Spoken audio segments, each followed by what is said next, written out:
welcome to Promo Insiders, an ASI Media podcast covering the topics that matter most to the promotional products industry. I'm Sarah Lewandowski, Executive Director of Client Education and Content, and today I'm here with Jason McCracken of Eagle Promotions, one of ASI Media's 2025 Distributor Salesperson Finalists. And Jason is here with us to talk about something that is super critical to the sales process, identifying decision makers more effectively. Thanks for being with us, Jason. We appreciate it. Yeah, thanks for having me, of course. So let's start with the obvious. Why is it important to identify and make your case to the real decision maker at an account? Yeah, I mean, it's funny that you say it's the obvious because that's the obvious, right? The number one thing I always like to look at it is it takes the same amount of time to close a $500 deal as it does a $500,000 deal. And all of us in the industry know that that's true, right? And so might as well try to either shorten that lifespan or that time to close, and also just make people's life easier. So it's so critical to find the true decision maker. A lot of times you're talking to the business owner or the person who maybe they're head of marketing or maybe they have an events team or something like that. And that they may be the actual person who decides on the thing that you're buying or the thing that they want it to look like, the look and the feel and all that stuff. But unless you have the people with the checkbook, i.e. procurement, on the back end who support that business unit signed off on, it's going to be an uphill battle. It's just going to be harder to actually close the deal. So let's continue with what's maybe not as obvious. So what is the biggest mistake you find distributors make in this process? And what are some common misconceptions about identifying the decision maker?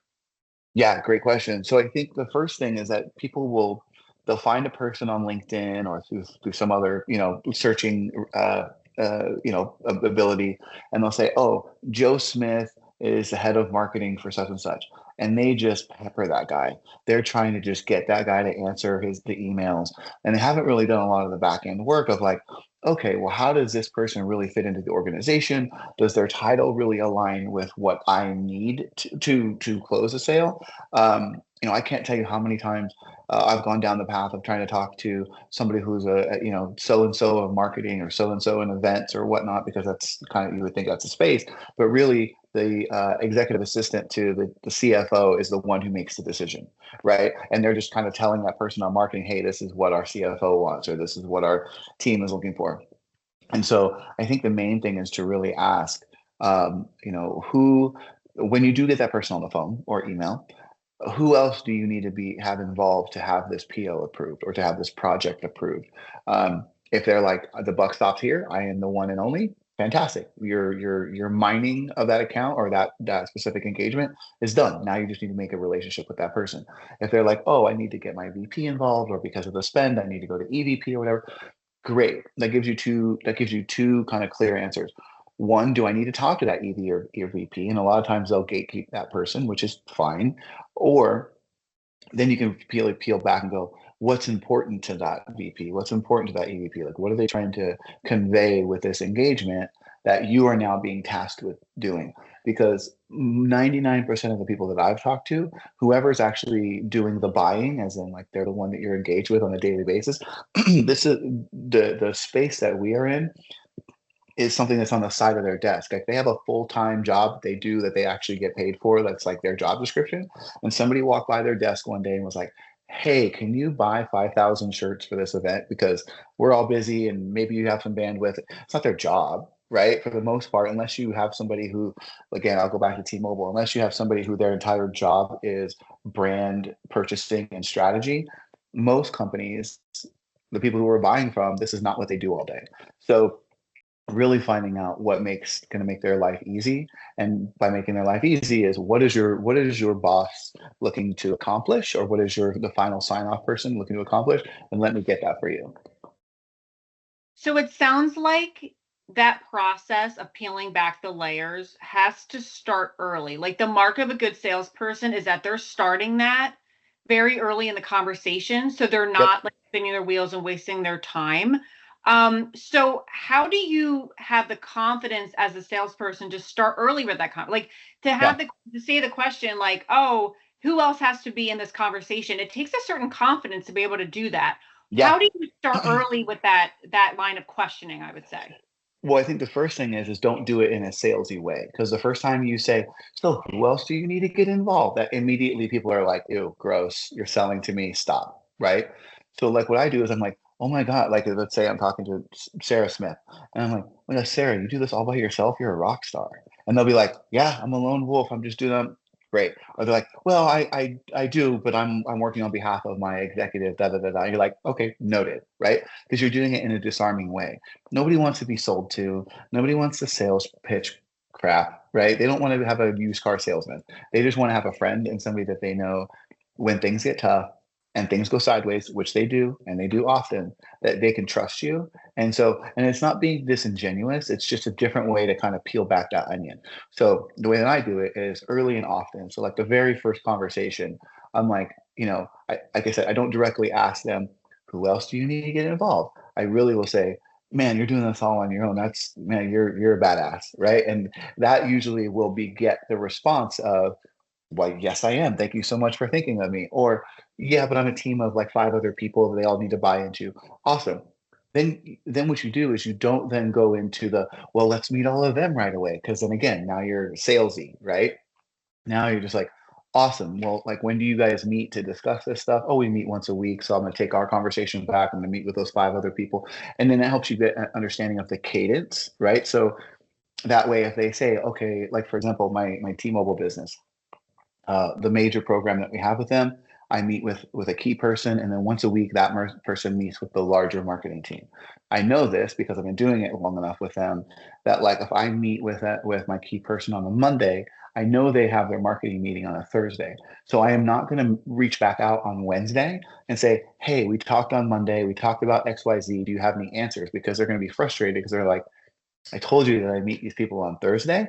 And so again, it's just listening to that conversation, and then recalling, whether it be notes, whether it be audio recordings, or whatever it is that you choose, to like go back and refer to those notes of like they said they meet on Thursday. So I'll meet them next Monday. We have a standing meeting. I'll get a catch up on that Thursday meeting. They don't feel pressure. They feel like they have a friend, and we'll get the updates on the rest of the team. If they're a lone wolf, which happens often too, then it's like, were they like, oh, I do this all by myself?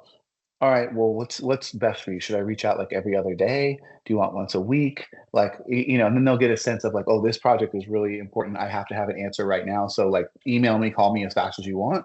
Or we're 6 months out. I'm cool with you updating me once a week or whatever. You got to, but the answer to your question is early and often. You want to find out where you sit with the person that you're talking to find out if they are the key decision maker or if they're the gatekeeper to other people, and how to like make them comfortable enough to bring you along for that ride.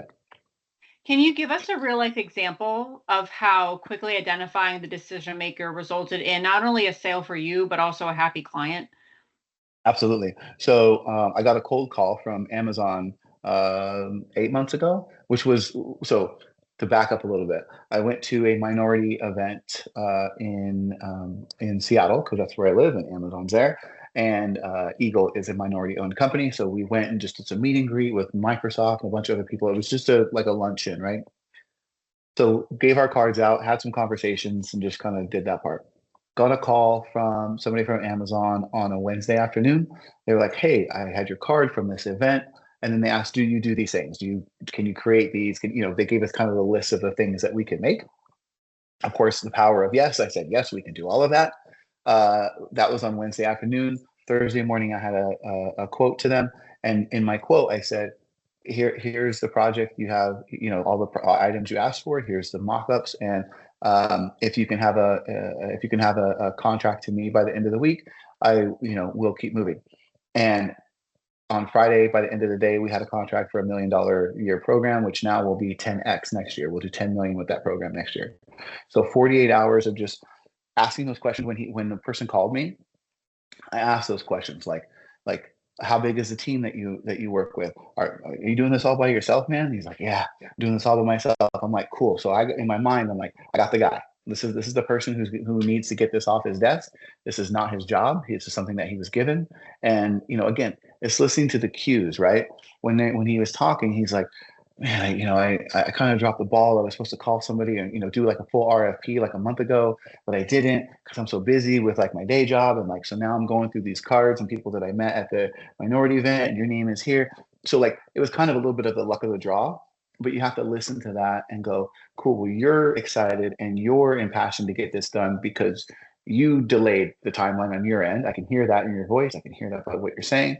So I'm meeting you where you're at by going, I will have a quote to you and we'll be ready for contracts by end of tomorrow. To him, he's like, you just saved my life, because somebody along his chain of command has probably peppered him with an email earlier that day going, where the hell is my person to do these events? Right. And he's like, oh crap. Right.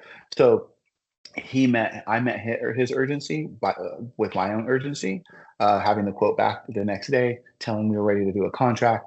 And then he, in turn, gave it back to us signed at the end of the day on Wednesday or Friday. So within 48 hours, we went from no conversation, never met each other, to $1 million contract. And it's all because of listening and meeting them at their need of expectations of timing and urgency. Great. Well said. Well, thank you, Thank you. Jason. Appreciate your time Yeah, today. my And pleasure. thank you. And for more sales tips, please visit asicentral.com/news. Thanks for listening. Thanks, Jason.